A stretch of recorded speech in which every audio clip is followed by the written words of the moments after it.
Just check and make sure it's coming through on your end. Um, how long was the drive back yesterday, by the way? It was like from Chile, it was like 3 hours. It was about two and a half for me, I think. Yeah. Oh, I see something going on. It looks like we're going. So, hey everyone. Guess what? It's that time of the day again. We're doing, or that time of the week. We're living free and we're ranting, and we're doing all that for your distinct viewing pleasure. You're welcome, by the way. I don't know if I hear enough thank you from you ungrateful audience, but it's not a living. It's a it's a thing we do. It's a steam off blowing. So as usual, of course, I'm joined by my lovely co-host Chris Bateman, and we just came back from the I don't know, it's like the 16th annual or something like that annual Porcupine Freedom Festival, also known as Porcfest, also known. 17. This was this was Porcfest 17. Okay, well, there's Yeah, been and two. I don't know if you can hear the hammering above me. I apologize. They're doing some renovations on the floor They right are, above and where it's I not. am It's today. not you. It's not me. It's not me. This is at the in between level between the basement and the second floor, and that's owned by somebody else, and somebody else is doing some work there, and I Yeah, can hear it. So I don't know if you can, but that's what that is. So I'll just have to at some point I'll have to do the Lawrence O'Donnell and just start screaming about stop the hammering. stop the hammer.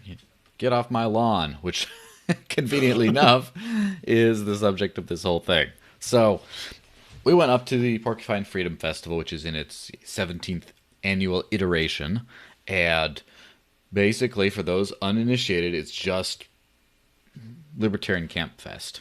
You just go up there to a campground, hang out. There's some speakers, there's some workshops, but mostly a lot of people just love to hang out and sell things to each other without a permit. Sometimes with a permit, but let's be honest. Use cryptocurrencies, use precious metals, stuff like that. Carry like a holy yeet storm of firepower around, and per use all the recreational substances they tend to want to, which I think by the largest amount is booze, followed by probably marijuana, and then there's a few others. And that, as far as like the ones like cocaine and heroin, I've never heard any like mention of anything like that in all the years, even in the wilder early days. So, and particularly this one, because of the whole COVID situation, was sort of last minute, and it was very kind of user deployed. Everyone sort of came and did their own thing and made it happen. And the tickets were extremely cheap. And because of that, there was a well over 1,000 people, from what I heard, that came over the course of the week, mostly over the weekend days. And so, yeah, it was a good time, wasn't it? I had a good. So this is the third one that I've been to, three in a Mm-hmm. row. I hadn't heard of it before. 2 years ago was the first one, and boy, am I disappointed I didn't hear about it earlier. But also, I'm glad because if I was there at the early Wilder days when I was young and wild, things could be different. So no, I go. I was there with my 3 year old, almost 3 year old, Wednesday through yesterday, and my wife came up with our 9 month old and joined us on Saturday for the last day and night. And overall, it was pretty great. I liked this year's model Mm-hmm. better than the two previous years. Normally there's like the three event tents set up on the field, and then you have other stuff going on at the pavilion, and you're rushing around from event to event to event, and you're crazy busy. And I feel like this year was a little bit more relaxed. I got to hang out with a lot of people and talk to a lot of people, and it was much more decentralized, which kind of is like the whole purpose almost, right? Mm-hmm. So it was pretty great. I enjoyed it. I'm glad there was no VIP tent because last year I had like 5 consecutive hangovers, and I didn't have that this year. Wow. um, so yeah, no, I don't know. You had a good time. What time you came up on? What, Friday? Yes. It was Friday through Saturday and left early Sunday. I don't think we went back to the campground on Sunday, so mostly Friday, Saturday. It was nice. Showed up. It was good to not work because every single other pork fest I've been working the whole time, or a big chunk of the time. This time was just for enjoyment. Although I did get an interview in. Shout out to Josh Sigurdson. Thank you very much. So Just and for the most part, not a lot of shenanigans, and it kind of made me remember. It was very similar to the past ones in a way that reminds you that hey, guess what? A lot of people are not afraid of mass contagion. Now, mask participation was there was about 3 to 5 people wearing masks over there, and that's about it. And they were not heckled. They did not heckle, give other people dirty looks. And everything was peaceful. One of them did go to on during the soapbox idol segment, jumped up on the soapbox and gave a little question slash rant about, I think I should, what's the deal with masks kind of thing. And people were just like very respectful. And anyway, I think it's going to be interesting to see the aftermath of this, but I highly doubt we're going to see any kind of like what one would call consequence. People gathering en masse and not wearing the sacred covering of holy protection. Yeah, I don't think we will either. I mean, we had an event. I guess it was. Let me see. It was almost 3.5 weeks. It was 1, 2, 3. Yeah, so 3.5 weeks ago on June 6th. I just published a little story about it today on GraniteRock.com. We had the annual candidate fundraising tailgater at the home of Jess Edwards, state representative from Auburn. This is the third one of those that I've been to also. And there were at least 300 people that, came in and out during that event. And in the 3.5 weeks since, not one of those people, to my knowledge, has tested positive for the Wu flu. So, Wu flu.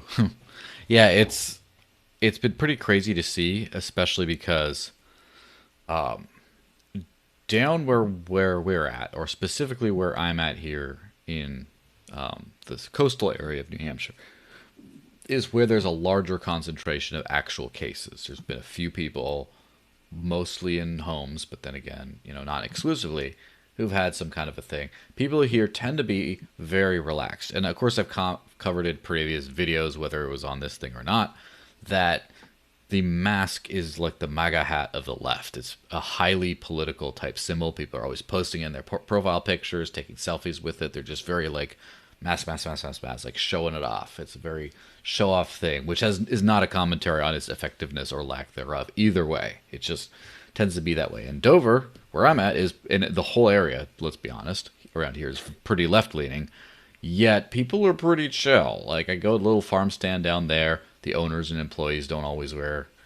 You go to the coffee shop. Sometimes people on staff seem to be wearing them, but then you see the owner or other staff people just walk in without one, and just when they're kind of semi off duty or whatever. And then as far as like the actual people that go there, like a percentage wear masks, like maybe a third at most. It just seems very chill around here. But then in Coos County, way up north where Porcfest was, man, people were crazy. There was so one coffee shop we went to was just fine. There was a couple people who had masks on. The business did not care or require anything. But unfortunately, they were closed on Sunday, so we were forced to go across the street to a bakery that not only were they absolutely requiring masks, but they had everyone wait like 30 feet outside or something like that. And only one person could enter the building with a mask at a time. And I'm like, I'm not going through that kind of, dehumanizing thing just to get a morning coffee. So we went to another place, which was a similar kind of a thing. And we had, there's like they turned the whole inside cafe into like just a walk-up window.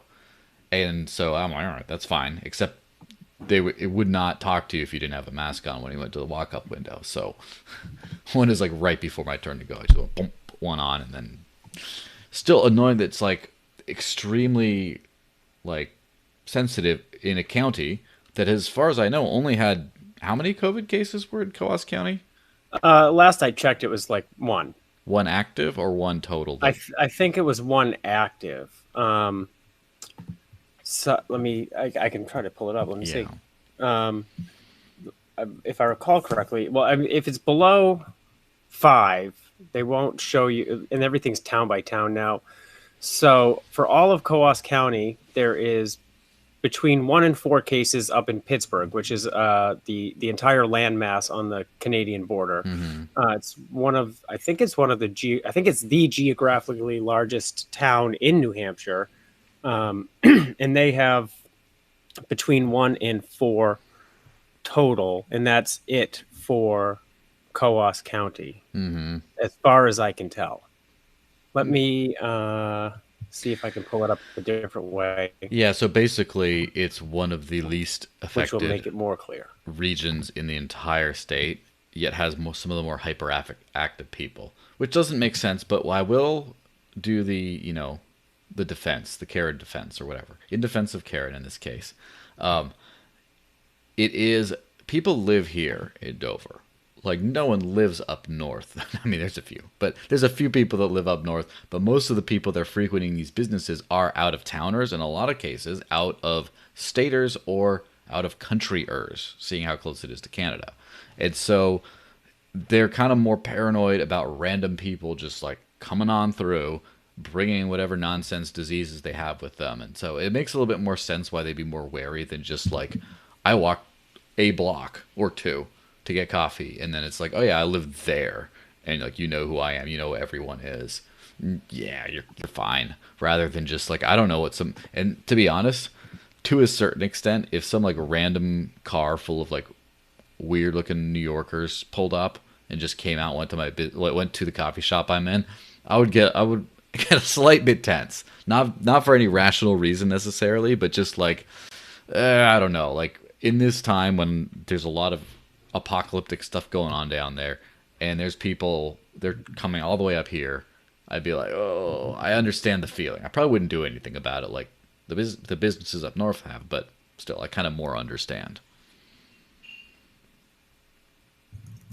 Yeah, I don't know. If everybody, private business, and I said this from the beginning, a private business has absolutely every right to impose the safety measures that they want. And then the people that patronize those businesses are free to either go there or go someone else. And, like you said, I saw a few people wearing the mask at Porcfest. I saw a few people wearing there was an extra bracelet you could wear. It was like the social distancing bracelet. It was orange, and it kind of blended in with the yellow one, but most people wearing masks were also wearing the orange bracelet. So it was kind of easy to know that. And I was at one of the talks, and it was in the pavilion, and there was a gentleman in a seat, and he had separated his chair from the next chair by a full chair's width, so he wanted to social distance a little bit more.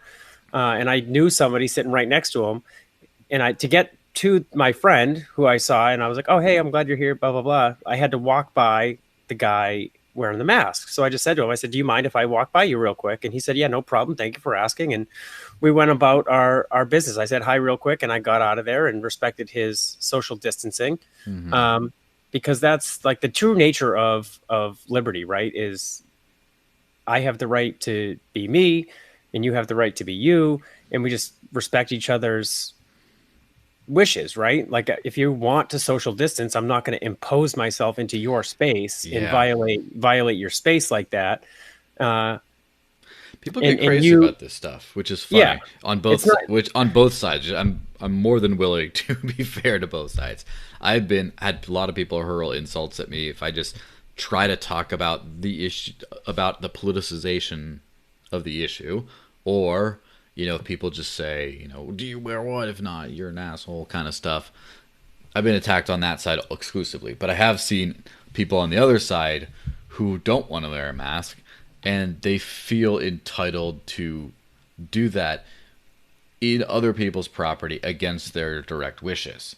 So, for example, go into a store. There's this hilarious video, which I should have queued up to play or whatever, of some guy in a Florida Walmart who's just trying to go in there without a mask, and then an employee with a mask like blocks him and just says, no, you can't enter without a mask. He just like does this mad, like, it's like he's trying to flee the Titanic or something. It's like he's like fighting the guy off, trying to just absolutely break into the Walmart, and he does, and a bunch of employees quarter him.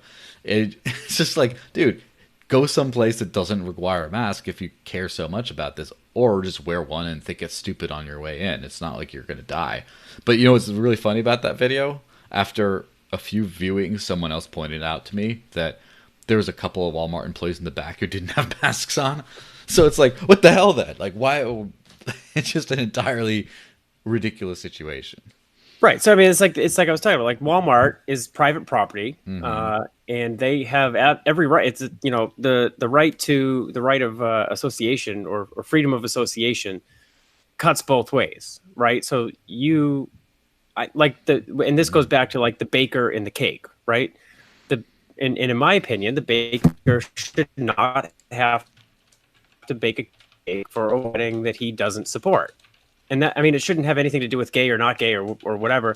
I mean, that was his basis for not particularly not supporting that wedding and not wanting Mm-hmm. to make the cake. But I mean, you could cut that across any particular issue, really. Like, all right, so I own a business and I don't want anybody in my business wearing masks.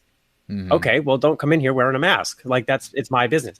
Or on the other side, if I own a business and I want everybody to wear a mask, it's still my business. It's my property. You have to follow my rules if you want to come in.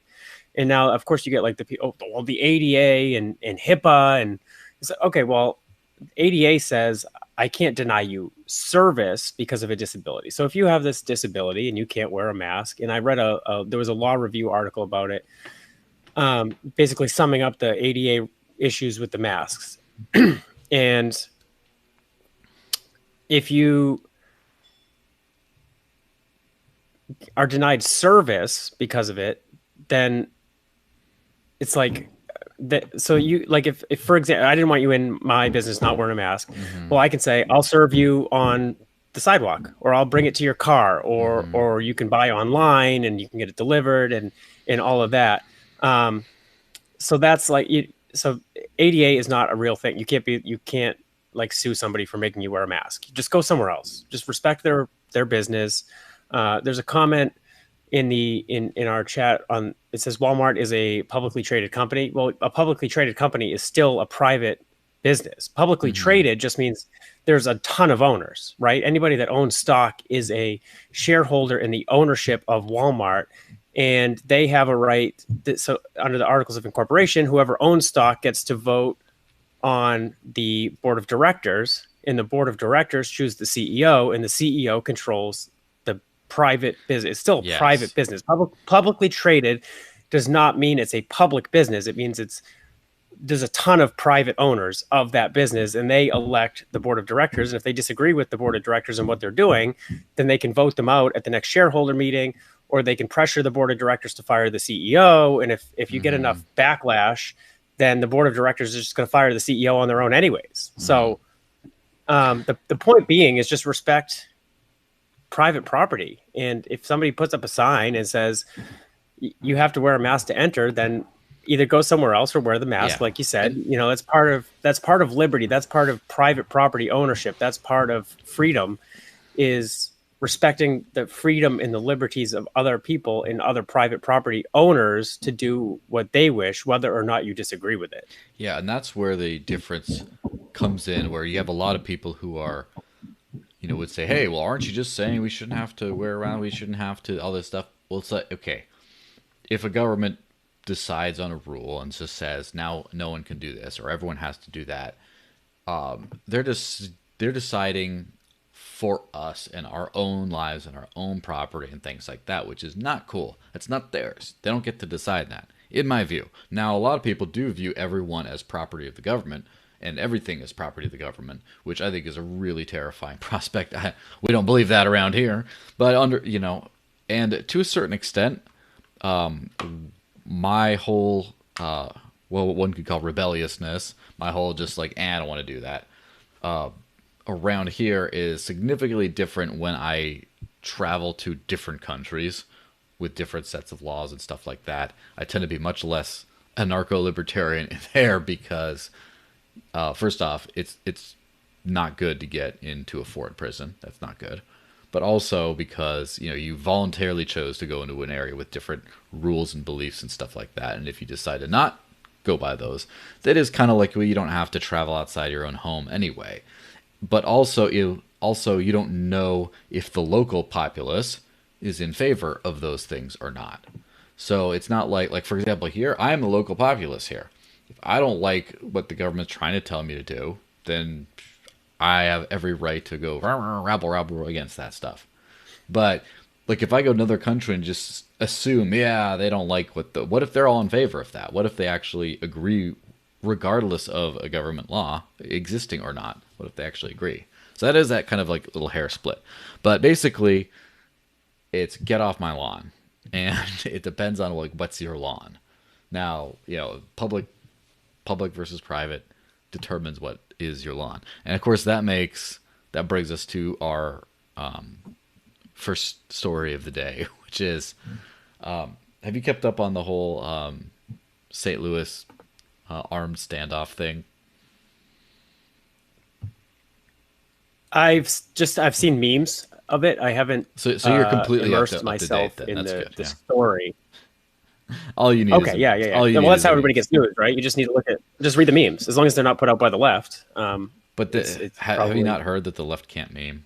All the memes I are have just heard. just And I saw your meme this morning about it. So just walls of text and things like that, which annoys me to no end. If I try to have a decent conversation with someone and then they're just like, well, giant novel. It's like that's not how people talk. Anyway, there was a couple in St. Louis. There was a group of protesters heading towards, I believe, the governor's mansion, trying to protest of BLM protesters. And on the way, after like breaking down the gate into this private community and stuff, one of the neighbors and his wife popped out on the porch, brandishing guns, saying, "Get out of here! Basically, get off my lawn! Get out of here!" And there's a kind of and the memes are sort of lit. I will display the one right here. This is my favorite one. The GTA Grand Theft Auto St. Louis Rockstar Games. it's perfect. It is perfection in a meme. I'm thankful for it.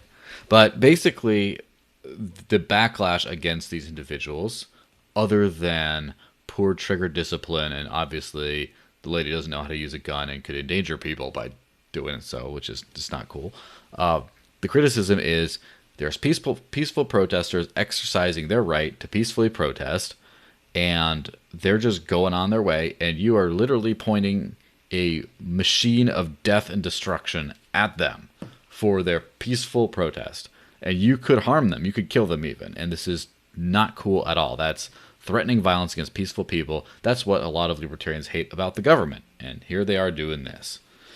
Now, there's where the hair split comes in. I believe this was a private property, a private residence, a gated community. I believe they broke down the gate to the gated community. They didn't just trespass, but they damaged property in trespassing. And I believe, let me be. So what you're saying is they violently entered somebody else's property without permission? Yes.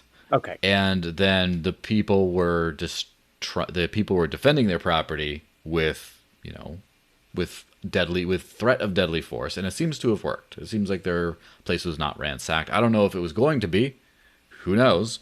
But the funny thing about the way where there's this bit of confusion here is, first off, when you have a private community, I mean, a lot of times if you're walking down a public street and there's houses on the street, private property is when you go onto the person's lawn, hence get off my lawn. That's where private property is. And so if someone's just walking down your street and then you're getting angry, they're protesting on my street, I want them off my street. Well, it's not your street, it's a public street. But in this case, had the semblance of a public street except for a gate, which I have a hard time like getting over, like just wrecking of a gate to get in there is like you shouldn't be in there kind of thing. And people will take, but pretend the gate wasn't there. It's still like, all right, there's a sign that says this is like a normal street. However, it is not. You may not come here unless you live here or have a permission from the people who live here. Now, the people defending this street with their gats and threat of yeet were not owners of the entire community. They were protectors of their own property. Now, here's the hair split again is, do they have the right to defend other people's property without the consent of other people? are they defending their own property? It gets a little murkier there, but generally speaking, I don't think there was an invitation from other people in this community, certainly not the governor, to just say, "Hey, yeah, come in here and if the gate's not using, if the gate's still locked, then just break it down. We'll get a new one. We're rich enough." Like, again, the gate part is really the key in this whole thing. I mean, we're talking about the hair splitting thing again. Yes. In homeowners association, gated communities are typically like a cost sharing kind of arrangement. So you don't outright own outside of your 4 walls or 900 walls. In the case of that mansion, that was a big place there in front of. But you are a part owner in it. You get a vote on the homeowners association. It's your property to the extent that you get to vote for the board of directors and the CEO and stuff like that. Like we were kind of talking about with Walmart. So now, like on the flip side, so like if you own Walmart stock, Walmart doesn't automatically become your property, right? It's the property of a voluntary group of people that collected together to own Walmart, essentially, right? But you can't just be like, well, I'm a part owner of Walmart, and you just go in and start changing store policy. It's not the way it works. So technically, they're just defending. I mean, they didn't like go out to the road and start assaulting people. However, they are exhibiting extremely poor firearm safety. Yeah. Right? Rule number one is you always pretend a firearm's loaded, right? Even if it's not. Like you check, you verify, and it's still loaded. I'm guessing these are loaded. I'm gonna guess that they are, but I'm not gonna. Whatever. There might be one in the chamber. There might not. Blah blah blah. But still, a firearm's always loaded. That's like firearm safety rule. Number 2 is you don't point it at anything that you don't want to blow up. So, let's split hairs on 1, 2. If you aren't ready to yeet, if you aren't ready to get the yeeting on, then don't point. Doesn't mean you. Right, so that's number 2. I would point a gun at someone who I absolutely did not want to kill, but I would be prepared to. That's all right. So that's you don't point it at something you're not prepared to blow up, right? If you're not ready to yeet, don't point it at them.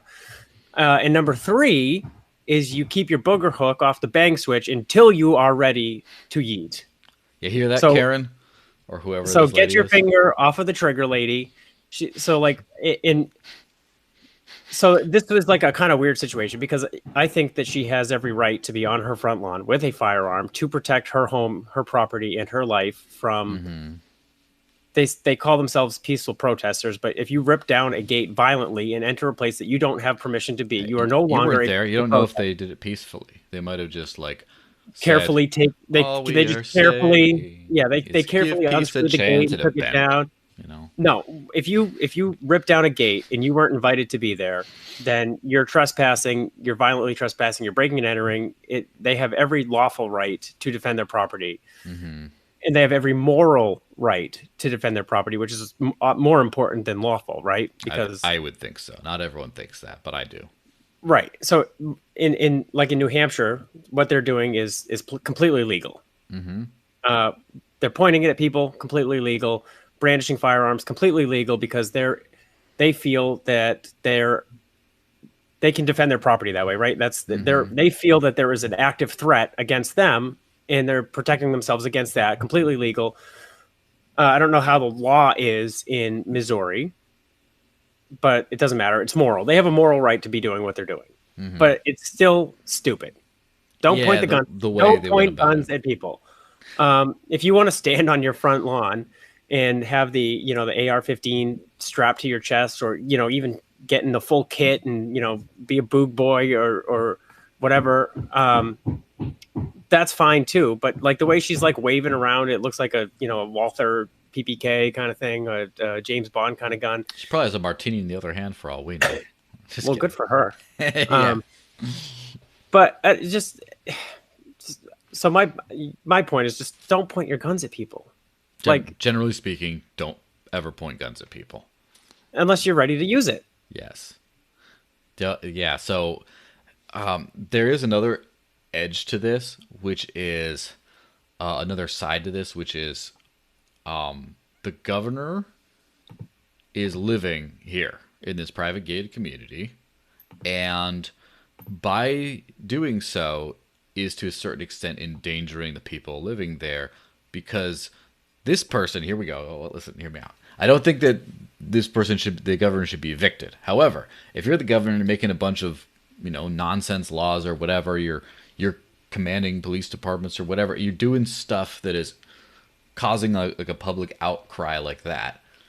It is kind of a dick move to also be hiding in a mansion in a gated community where, now it doesn't mean you shouldn't have the right to do so. I just think it's kind of mean to be there, and then you have a bunch of protesters and picketers that get sort of inflicted upon your neighbors, even though, again, they don't have the right to beat down the gate or anything like that. They don't have the right to be there, but it would kind of happen. I would be like, look, you know what, Governor, you're a little bit too hot. Why don't you get your own house outside of here? Which is one of the reasons why I say they make the president live in the White House, is because they're like, people are going to be really upset with you over stuff on a routine basis, probably, and they're going to go want to picket in front of where you live. And we're going to make you live here so that our neighborhoods get left alone by everyone who's pissed off at you. Yeah, but we're going down a really stupid path, right? Probably. Like, all right, so the president lives in the White House and has Secret Service details and all that stuff because other presidents have been killed or threatened to be killed or attempted to be killed. Or, I mean, there's been 4 presidents assassinated, I believe, and there have been numerous other attempts. Ronald Reagan was shot. I think he was the most recent, like, credible threat. Like, somebody actually shot him outside of one of his events. And before that, JFK was shot, and we all know that was in 1963. Yeah, also, died. An eagle tried to munch Trump. That was pretty recent. I don't remember that, but that's fine. I mean, whatever. Like, they don't really force the president to live in the White House. Secret Service can't force the president to live in the White House. I think every president since, I mean, who knows when, like the mid 1800s at least, lived in the White House. And that's, I mean, there's multiple reasons, right? Because presidents come from all across the country, and all the governing happens in the District of Columbia. Yes. But like, I mean, Trump goes to his private resorts literally all the time. He calls it the Southern White House, or Mar-a-Lago, whatever. And there's other people that live in those communities, and Secret Service just goes everywhere, and you're not allowed to like boat by certain places or fly a plane over it. And which kind of sucks. You got to think about it. Yeah. Like, what if you? If I lived there, I'd be pissed. I'd be like, what the frick? You just like stay in DC for 4 years and 8 years, and just, I don't know, like, you don't want all this. But so I don't. When we start putting more and more politicians into these separate, like, politicians should be of the people, right? So like in New Hampshire, Governor Chris Sununu lives in, I mean, we have a governor's mansion in New Hampshire, but it's not really like a mansion. First of all, it's kind of like a normal house that's been restored a couple times, so it's pretty nice, but it's not like a mansion. You wouldn't be like, wow, that's a mansion. So it's called the Bridges House. It's up in Concord, like a couple exits north of the State House. And there was a governor from Coos County, last name Bridges, that's why it's the Bridges House, who got sick of like traveling 2.5 hours to go to work every day, and he was like, I'm just going to buy a house in Concord. And then when he passed, the family donated it to the state of New Hampshire, and it's been the quote unquote unofficial governor's mansion since then. A couple of governors have like stayed there. I don't think anybody's actually lived there. I had this, somebody corrected me on a comment thread a couple weeks ago about this, but there might have been one governor that actually lived there, but that's not. But like, if you start removing politicians from the community, then we're going to end up with more and more politics like we have now, where like DC doesn't listen to anybody else in the rest of the country, right? They kind of do like this big national, like they're all just like whatever, like, like the House of Representatives is not very representative. Of course, there's only like a very few who like actually try to whatever. And then the Senate has become this complete like political machine ever since the 17th Amendment, which allowed for the direct election of senators. And we keep removing politicians from the people, and we're going to get worse and worse, more nationalized policy more centralized government, bigger government. So like, all right, so the governor lives in this McMansion inside a gated community. Well, if that's who's this governor? This is Missouri. I think so. I To don't be know who the fair, governor. people, do your own research. We are not a heavily researched podcast. We're a heavily ranted podcast, and act accordingly. So whatever, like the governor can live there, and the other people. So I mean, there was like a talk at Porcfest about this, like right, like policing and protection and how they should be different. So in a gated community like that, well, if you know the governor lives there and you're worried about peaceful protesters, you can hire a private security firm. Yeah. It could be like a group of 3%ers from whatever, or it could be, an actual legit security firm, or just if you don't feel secure enough in your neighborhood, you can hire a private security firm. And then of course, we're all responsible for our own protection at the very base level, right? And so these people were obviously prepared to protect themselves. It doesn't look like they were trained to protect themselves, but Or they were prepared. At least one of them. So they, I didn't pay too much attention outside of that picture to what the man was doing in that situation. But and by the way, it could be that he was and then she wasn't, but because things got real, just like, here, hold this, go for it, whatever. Which, by the way, I have a funny anecdote about that stuff. Many years ago, my uncle was renting a house from, it was one of the many properties owned by a certain Dick Cheney. And my uncle was a very lefty person, but he just was renting his house because he liked it and he liked to live there. And I don't know if it was, it might have been like an indirect ownership. It was one of those things where like Dick Cheney's never been there, but he has it. And somehow like the local activist mobs figured out that he added some kind of ownership on the house. So they're going and protesting in front of this house in the morning. And my uncle was working late and stuff. He get woken up by this mob of people that believed what he believed politically. And they're just waking him up because it was like Dick Cheney's house or something. They didn't realize he didn't live in the middle of New Mexico. Like, what are you doing?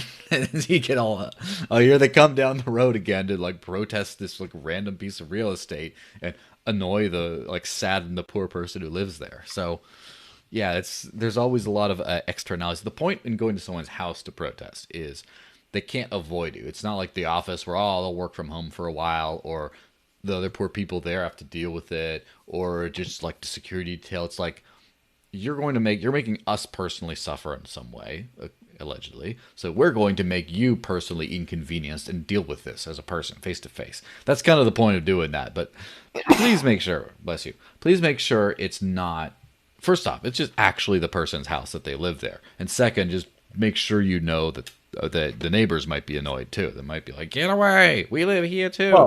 Well, I'm going to go further than that. I'm going to just say, don't protest politicians at their homes. It's like, to me, it's out of bounds.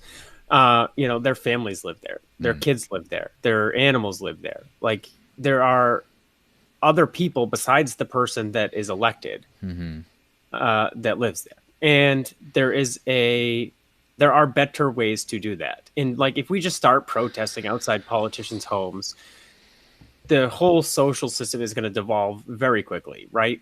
I remember when the reopen thing was going on, people were like, "Oh, we should protest outside of Sununu's house," and I was like, "No, don't do that. Don't do that. He lives in a nice little community where other families live, and his wife and children live there, and that's not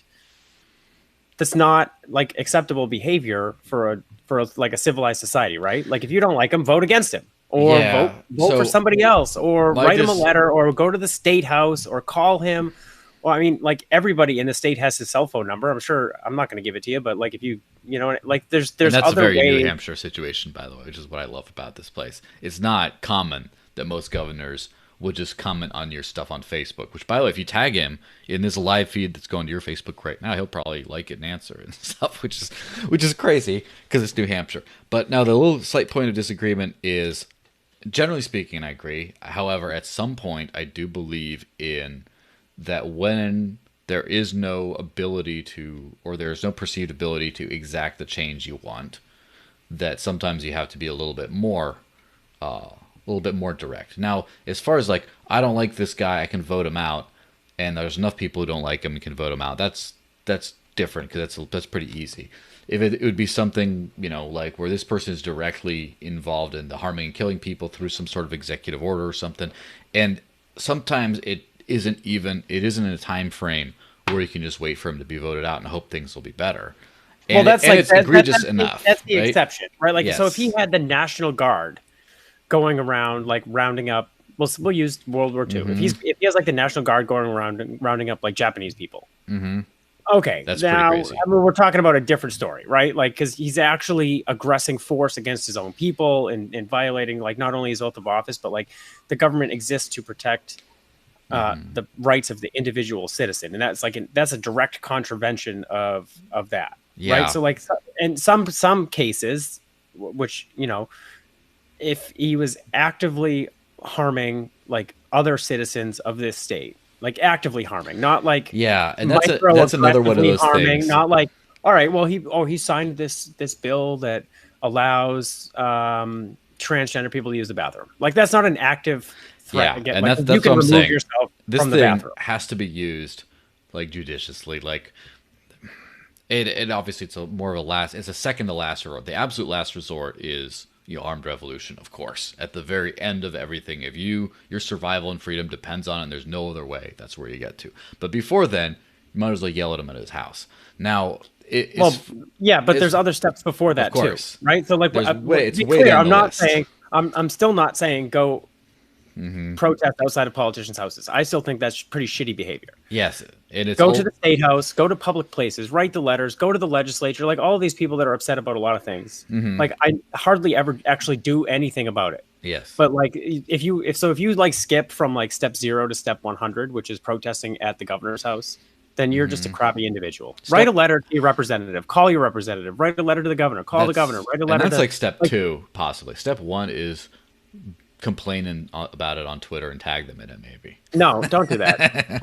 But so as far that doesn't count as doing anything. Like, ranting on Twitter and Facebook doesn't actually count as activism. I promise you, it does not. Because you're either talking to your echo chamber, or you're talking to a bunch of people that don't give a fuck. Of course. Now, also, I should point out that, in my view, when you're using more aggressive measures, especially that we can't. It has to be something serious where it's like your actual life, liberty, and property are at risk, and therefore you're putting pressure against someone who's doing this to you. Not just, I don't like the guy and I disagree with him. So, for example, if your life, liberty, or property was in danger, that's different. So, but like, I'm just going to throw this out there because protesting outside of a politician's house is probably the least effective thing you could do, unless you're there to like actually burn it down. Right, or like just protesting outside of the house like turns off all of the normal people in society because you're like, that's shitty. Like, if people did that at my house, I'd be pissed. Well, that's the thing, is that's not something that's done as just a part of political discourse. I don't think that's political discourse anymore. That's political ultimatum, and that's not even so much political at that point as it is almost like a self-defense level. Which is why, for example, you love Hillary, whatever, you voted for. I didn't say you did. I'm not going to say such mean things to a friend. But then Trump gets in and people hate him. They don't like that he's, doing these things on immigration. They don't like the tariff stuff. They don't like that he said mean things on Twitter. Whatever they don't like about him. Okay, don't harass him at his home because you just don't like him, especially because half the country loves him probably for that. Or let's be honest, probably most 20% love him, 20% hate him, and the rest of us just don't care as much or are somewhere in between. But don't, not after that. But that, or, because he voted, he said this mean thing. But if someone is, say, as you said, deploying the National Guard to do something, they're hurting your stuff, they're doing something directly, and it's no longer a political discourse issue where you're trying to get your political will by being more loud and more aggressive and more of an asshole about it, let's be honest. You're trying to get that imposed on other people who disagree with you. I'm not talking about the governor here or the president or whoever, about the other people who support them by just bullying them at their house. That's not cool. Unless they're ruining your life. It's an act of self-defense or something. And then, in which case, then you can ratchet up the heat a little bit, and yelling at them at their house is much preferred to just like deploying the killdozer right away. Like that's a little much. But anyway, that's a long ramble on that thing. Let's get to, we're talking about free speech and political speech. And have you joined Parler yet? I have not. I'm resisting because You're well, stop resisting. I was resisting because like for one, I don't need any more social media in my life. You I probably need a lot less. I need a lot less.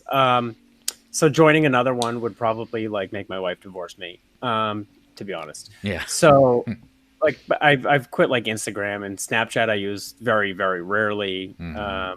I just don't have time. I don't have time. I'm on Facebook way too much. It's really a disease. Like I need to tone down the Facebooking. But a lot of stuff I do on there is for work. So yeah. Same here. I need social media for work. Whatever. But I wish I could quit, but I can't. I have a hate relationship with social media. yes.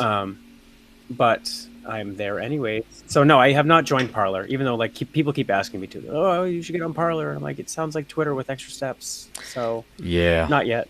I'm there because I'm everywhere. Twitter, if I could rage quit Twitter and just do Parler, I would probably do it. But I'm still going to be on Twitter too because there's more people there. Yeah, it's probably Twitter is if you quit. I don't think there's any good reason to quit Twitter if you have not been moderated or censored or anything at all, because Twitter is pretty permissive with what, again, you can still put porn on Twitter for crying out loud. It's still pretty permissive of what you do. There are some things like if you happen to be the president, then they kind of like put warnings in front of your tweets and stuff. There's stuff. And what is new? That's new, right? Yes, there's a few things that are new. Very new. And if you go into like the trending hashtags section, it's usually an annoying dystopian lefty echo chamber. But if you, what you see is based on who you follow and stuff, and who they follow and what they share. So it's funny because my main Twitter feed is all very valuable to me. For like 80% of it is like, oh, this is good. I'm glad I'm seeing all this. This is good. I feel good about what I'm seeing. There's stuff I agree with. There's some stuff I don't agree with. There's just all this kind of stuff. And as soon as I go over into the search function, the trending hashtags is just like all this like chaos that I've been keeping out of my life. So for the most part, there's no reason to quit. But a lot of conservatives have been throttled back by Twitter, whether it's that kind of thing, whether they dead named someone. I called Caitlyn Jenner Bruce Jenner, and then, or in the case of this one rapper from the UK, Zuby, he called, some guy was like screaming at him or something, and he just responded, "Okay, dude." And turns out this person was a trans person. He got banned from Twitter, and then he got unbanned, but now he's on Parler as well. So there's a bunch of legit reasons to migrate to something better. And of course, I'm on, like when I post a little meme or something, that's going on 9 different platforms every time. I'm everywhere just because I'm testing them all out. I want to make sure what works, and you can't just say, "Oh, I checked it out, I don't like it." You got to like give it a good 6 months of active participation. And there's like one of those is probably about to drop off. But anyway, so I'm on Parler. A lot of people think it's there for free speech and stuff. However, I'll just throw this up on the screen here. Jack Murphy says, Parler has already suspended me for asking the CEO about his terms of service. Now, something in the terms of service, and by the way, this is a developing story, so don't just take this as the be-all and end-all of this thing. Just keep if you want, see Jack Murphy Live on Twitter. Go follow him, see what's going on if you really care what's going on with this whole Parler nonsense. But essentially, their terms of service have some kind of a something about lawsuits that basically, based on the content that is provided on there, you will not sue them because it's just a platform. It's not a publisher, and so they're not responsible for what content does appear there or not. And that's some big long thing about, you will pay all their legal fees and do all this other stuff like that. It's just a little weird of like a, and then they have some weird stuff in there about what they're doing with their data, their privacy policy. It doesn't sound good, especially contrasted with like with Twitter. It doesn't sound any better, or it sounds worse in some cases, whatever. And by the way, I did not join Parler with any kind of illusions. I knew it was going to be conservative Twitter, Republican Twitter. That's literally all it is. And I guess that's fine. Might as well post stuff there if there's a different audience there, or if I'm a fish in a smaller pond and I can reach more people because I'm not as like drowned out. But That's kind of what it is, and this is the teachable moment in my view, and in my when I'm not ranting about society and politics, culture, and all this kind of nonsense, whatever the hell we decide to rant on here. I'm in the digital world, the cryptocurrency kind of world, the decentralization world, and that's what most of these platforms I use are. And when I'm like, oh, Parler, what does it do different? Well, it's just different people run it. I'm like, it's a disaster. Already in my mind, it's a disaster. Most people know because they're like, it's better. They don't censor you. It's like, yeah, but they can. And if they want to, they will. Like, it's just a matter of time. Do you think Twitter was a radical pro-free speech platform until extremely recently? And unfortunately, most of its users, probably, or the most vocal ones, leaned left to a degree to where they were harassing Jack Dorsey to censor people and content and ban people for a long time. He's just like, dude, I don't want to get into it. I'm a pro-free speech guy, even though I agree with you guys on a lot of this stuff. And then finally, they're starting to relent and put some little things. And you don't think the same thing's going to happen quicker on Parler? So, well, right, yeah. and this is the conversation. Is there's section 230 exempt or whatever as if they're a platform, but when you get into this censorship and limiting what topics can be talked about, you say these certain things can't even be posted at all. Like, remember when Eric Charamella, which was, I guess, the whistleblower for against Trump. If you typed his name on Facebook, your post automatically disappeared. You couldn't post. Oh yeah, Facebook has been worse than Twitter. I think the worst of Facebook has been worse than Twitter. But the whole point being that the law that they use to claim exemption makes them a publisher instead of a platform. It's because once you start limiting, unless it's like a direct threat, right? Like if you're out there threatening violence and stuff like that, then they have the right to censor that. But if you're claiming to be a platform and you're limiting what people can talk about or how they can talk about it, then you're not a platform, you're a publisher. And then you're not exempt from that law anymore. And if you're not exempt from that law, then people can sue you for discrimination and for different things. So Twitter for a long time was this radical free speech platform, like you said, but like Parler is, if it's controlled by people, the same thing's going to happen because you're going to have a majority of the users who oppose or favor something, and then they're going to be kind of like forced into catering to their user base, or they're going to lose users. And if you lose users, you lose revenue, and then you don't have a business anymore. Yeah, and your life sucks. You should end it. Yeah. Just kidding. So you have to please don't. That was a little dark, sorry. You're going to have to so the only alternative, the only real alternative is something decentralized. And I'm still on the quest for a decentralized Twitter. There's a few that post stuff to a blockchain and things like that. There's a few that offer end-to-end encrypted messages. There's a few that let you Float is a very similar thing to Twitter that also has a crypto Patreon stuff in there, and the people that run it are very anti-censorship and stuff like that. It is still just a regular platform that they could do that. I believe last time I interviewed the CEO, they were talking about being able to have a thing where you can run your own instance of it, and so that then you can kind of, if the company goes offline or whatever, you can still kind of run part of it. But I don't think that's implemented yet, so I'm not going to say that about that. There is something called Mastodon, which is basically like uber nerd Twitter.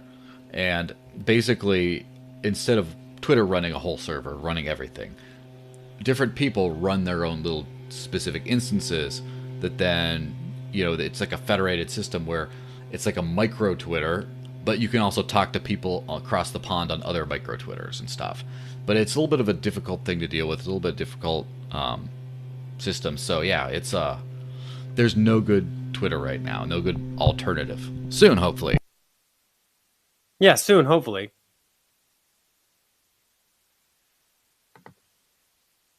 Yeah. Oh, there you are. I lost your audio for a second. Yeah, I turned it off because there's a blower outside or something. Oh, is that what that is? I can hear it. Yeah. It sounds like a helicopter or a leaf blower or. Yeah. Why don't you ramble for 5 minutes? Hopefully it goes away. We'll just ramble for 5 minutes. Here you go. Have open mic, Chris. I mean, we're talking about Parler. I'm not going to join Parler. I'm just going to stick to, the devil I know is better than the devil I don't. And rebuilding audiences on different platforms doesn't appeal to me right now, especially if they're having problems with, certain things about, their terms of service and censorship. And if that guy literally like got banned from the platform already just for asking about the terms of service, that really screams to me like, okay, this is just a tyrant of a different brand, different flavor. Now they said it was a glitch. Oh, it's CMO, it's a glitch and stuff. But he got it first. Right, I saw that, and then I saw further down his thread, he was like, oh, they said it was a glitch, but then they actually banned me from the platform, and I can't post at all. And now he's on a phone call with him now that he's sounding the alarm and stuff. We'll now see. That he's following it up on Twitter. We'll see how it goes. But now it's just like, and by the way, I did have a few glitches on Parler with mostly on the site. The mobile app works better. The site, there was a couple comment glitches where I couldn't open a comment or the users weren't displayed. So I don't know if it's like, tinfoil hat. Where... another big problem. I don't know if you, Another problem that there seems to be popping up is that there's people with these imposter accounts. So they're like, people are jumping over and joining using the Twitter handles of famous Twitter accounts. How did you know I'm actually Tommy Lahren? What's that? I said, how did you know I'm actually Tommy Lahren? Nah. No, just kidding, I'm not. I don't cosplay as What Tommy was that Lahren. meme you showed me a meme on Saturday. What was it? It was hysterical. Tommy Lahren will no longer no longer voice the character of Candace Owens. Yeah. that was pretty savage. That was pretty savage. I am not a fan of either of those two conservatives, quote unquote. Yeah, I don't know Candace Owens well, but to finish that tangent, I don't know Candace Owens well enough to have too much of an opinion formed other than I disagree with stuff she says. I do like Tommy Lahren, despite she's just so odd, like angry. First off, she has a few more reasonable views than you expect, but she's just so like comically angry about stuff. I don't know. It's just like the angry, it's like, anyway, I'll tell you off camera who that reminds me of, but that's for another time. Anyway, so basically the hunt is on for a good decentralized alternative. I recently did an interview with the CEO of Library, which is the platform that you might see this on if it's not live. And it kind of goes really into like the levels of decentralization of stuff, that not only is the actual files, the data files backed up, not only is the references to that, so you can actually find where to go without a centralized company, but some extra data, like for example, people who are subscribed to you and your profile picture and your bio and stuff, that's all decentralized as well, so that the company can't take all that stuff down. So if you have like 1 million people following you and the company tries to censor you, can just like spin it up and those 1 million people are still following you. And like that's a largely video platform. Now, if we get something like that on a Twitter, that would be great, because then you just can't be shut down. You don't have to worry about this stuff to begin with. So that's kind of the end of that part of the rant. Is it getting to time to wrap this thing up? Yeah, we're real close. We're close to an hour, so yeah, might as well. So 58.5 minutes. So usual rant. There's a donation for the crypto stuff. There's a subscribe button. I'm getting more subscribers on the Desert Links channel on YouTube, which is nice. And then, so you can see it, there's the Patreon. You got to throw Chris some bucks so he can. He has to medicate in order to perform this job here. And some of the beer is cheap, unfortunately. But if you want to see him cut Bud Light out of his life for favor of something better, balls in your court, Greg. Just kidding. Then throw him a couple bucks on that there Patreon there. Or do a manual Patreon, which is you just show up at his house with some beer and be like, here you go. No middleman fees. So anyway, make sure you subscribe and share this whole thing. We're going to keep on doing this. We're, 16 in? That's 17 weeks in because we missed one due to technical difficulties. But 16 of these in. We're going to keep going. Who knows? Maybe we'll even get this on lrn.fm. We'll see. All right. Peace, guys. See you later.